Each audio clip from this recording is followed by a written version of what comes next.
হয়, দুৰ্গা পূজাৰ এক উখল মাখল পৰিৱেশ ইতিমধ্যে ৰাজ্যজুৰি আৰম্ভ হৈছে আৰু দেখিবলৈ পোৱা হৈছে গহপুৰৰ বিভিন্ন পূজা মণ্ডপ হওক, বিভিন্ন যিসমূহ ইতিহাস প্ৰসিদ্ধ থান আছে, দেৱালয় আছে, তাতো দুৰ্গা পূজাক লৈ ব্যাপক উৎসাহ উদ্দীপনা আজিৰ পৰা এক প্ৰকাৰ আৰম্ভ হৈছে। আজি যিহেতু সপ্তমী, পুৱাৰ ভাগত আমি দেখুৱাবলৈ আহিছোঁ গহপুৰৰ এই মুহূৰ্তত সৰু কল্যাণী দেৱালয়ত আমি উপস্থিত আছোঁ আৰু সৰু কল্যাণী দেৱালয়ত ইয়াতো কিছু নীতি নিয়মৰ মাজে এইবাৰ শাৰদীয় দুৰ্গা পূজা উদযাপন হ'বলৈ গৈ আছে আৰু ইতিমধ্যে পুৱাৰ ভাগৰ পৰিৱেশ আৰু পৰৱৰ্তী সময়ত ইয়াত যথেষ্ট ভক্তই ভিৰ কৰিব। ইতিমধ্যে দেৱালয়খনৰ ফালৰ পৰা এইবাৰ পৰিষ্কাৰ পৰিচ্ছন্নতা আৰু বিশেষত যি ক'ভিড বিধি আছে সেইখিনি নিয়ন্ত্ৰণৰ ক্ষেত্ৰতো ব্যৱস্থা গ্ৰহণ কৰিছে দেৱালয়খনৰ পৰিচালনা সমিতিৰ বিষয়ববীয়াসকলে। আমি দেখুৱাইছোঁ সামাজিক দূৰত্ব বৰ্তাই ৰাখক, মাস্ক পৰিধান কৰক, এইখিনি তেখেতসকলে সজাগতামূলক হিচাপে বেনাৰ ইয়াত মাৰি ৰাখিছে আমি দেখিবলৈ পাইছোঁ। ভিতৰলৈ যিহেতু পূজাৰ এটা পৰিৱেশ আৰম্ভ হ'ব, ইতিমধ্যে ভক্ত আহিবলৈ আৰম্ভ কৰিব। পুৱাৰ ভাগৰ এই পৰিৱেশ দেখুৱাইছোঁ, সামাজিক দূৰত্ব বৰ্তাই ৰাখক আৰু মাস্ক পৰিধান কৰক, এই পৰিৱেশ তেওঁলোকে সজাগতামূলক যিটো ক'ভিড বিধি চৰকাৰে ৰাখিছে সেই ব্যৱস্থা ৰাখিবলৈ চেষ্টা কৰিছে। যিহেতু সৰু কল্যাণী দেৱালয়ৰ বহু মহত্ব আছে, একেধৰণে শ্ৰী মা কল্যাণী দেৱালয়ৰ প্ৰধান দেৱালয়ৰ বিপক্ষে এইখন সৰু কল্যাণী দেৱালয়তো বিভিন্ন ভক্তই আহি ইয়াত পূজা অৰ্চনা আগবঢ়ায় আৰু প্ৰতিটো দুৰ্গা পূজাত ইয়াত মনোবাঞ্ছা পূৰ্ণ কৰিবৰ কাৰণে আশীষ ল'বৰ কাৰণে আহে। যিহেতু পূজাৰী হিচাপে আজি আপোনাৰ পৰা মই জানিব বিচাৰিছোঁ, আজিৰ পৰা যিহেতু এটা উখল মাখল পৰিৱেশ আৰম্ভ হৈছে, কালি ষষ্ঠী গ'ল, আজি সপ্তমীৰ দিনাখনৰ পৰা কেনে পৰিৱেশ হ'ব বুলি ভাবে? জয়তে সমূহ অসমবাসীলৈ শাৰদীয় দুৰ্গোৎসৱৰ শুভকামনা যাচিলোঁ আৰু যাতে অসমত দেশত যি মহামাৰীৰ সৃষ্টি হৈ আছে সেই মহামাৰী বিনাশ হওক, সকলোৰে শান্তি সম্প্ৰীতি অটুট থাকক। আৰু আমাৰ যোৱাকালি আমি ষষ্ঠী পূজাৰ লগতে অধিবাস সম্পন্ন কৰি আজি সপ্তমী পূজাৰ শুভাৰম্ভ কৰিবলৈ ওলাইছোঁ। গতিকে আমাৰ আজি প্ৰায় উখল মাখল পৰিৱেশ এসপ্তাহমানৰ পৰাই চলি আছে। মহালয়ৰ দিনাখনৰ পৰাই হৈছে, মহালয়ৰ দিনাখনৰ পৰাই আমাৰ উখল মাখল পৰিৱেশ এটাৰ সৃষ্টি হৈ আছে। যদিও আমি নৱৰাত্ৰি পূজা নাপাতোঁ, আমি ষষ্ঠীৰ পৰাহে আৰম্ভ কৰোঁ। ষষ্ঠী, সপ্তমী, অষ্টমী, নৱমী আৰু দশমীত আমি বিসৰ্জন দিওঁ দেৱী। আজি সপ্তমী পূজাৰ শুভাৰম্ভ কৰিবলৈ লৈছোঁ আৰু যাত্ৰী অসমৰ বিভিন্ন প্ৰান্তৰ পৰা ইয়ালৈ ভক্তৰ আগমন ঘটে আৰু বলি বিধান হয়। শক্তিপীঠ সেইখন। ইয়াত বলি বিধান এবাৰ কেনেধৰণৰ বলি বিধান হ'ব? বলি বিধান হাঁহ, ছাগলী আৰু অষ্টমীৰ দিনা এটা ম'হ বলিৰো অহা কথা আছে।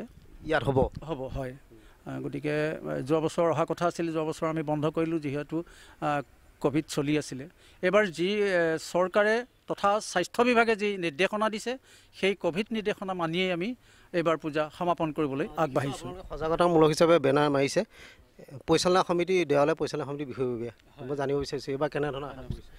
আমি এতিয়া আজি মহাসপ্তমী পূজাৰ প্ৰস্তুতি সম্পূৰ্ণ হৈছে আমাৰ। আজি দেৱীৰ মহাগৌৰী ইতি দেৱী হিচাপে পূজা অৰ্চনা চলোৱা হ'ব আৰু ইয়াত আমাৰ সাম্প্ৰতিক ক'ভিড পৰিস্থিতিৰ লক্ষ্য কৰি আমি সম্পূৰ্ণ সজাগতামূলক হিচাপে বেনাৰ, পোষ্টাৰ আৰু চেনিটাইজাৰ, মাস্ক এইবিলাকৰ ব্যৱস্থা কৰি পেলাই আমি ভক্তপ্ৰাণ ৰাইজক অনুৰোধ কৰিছোঁ এই দেৱীৰ ওচৰত সেৱা জনাবলৈ।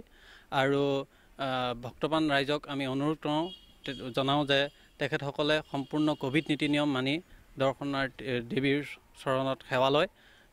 আৰু আমাৰ এই ঐতিহ্যমণ্ডিত শ্ৰী শ্ৰী কল্যাণী দেৱালয়ত প্ৰত্যেক বছৰেই শতসহস্ৰ যাত্ৰীৰ আগমন ঘটে আৰু এই বৰ্ষতো আমি সেই শতসহস্ৰ যাত্ৰীৰ আগমনৰ আশংকা কৰিছোঁ।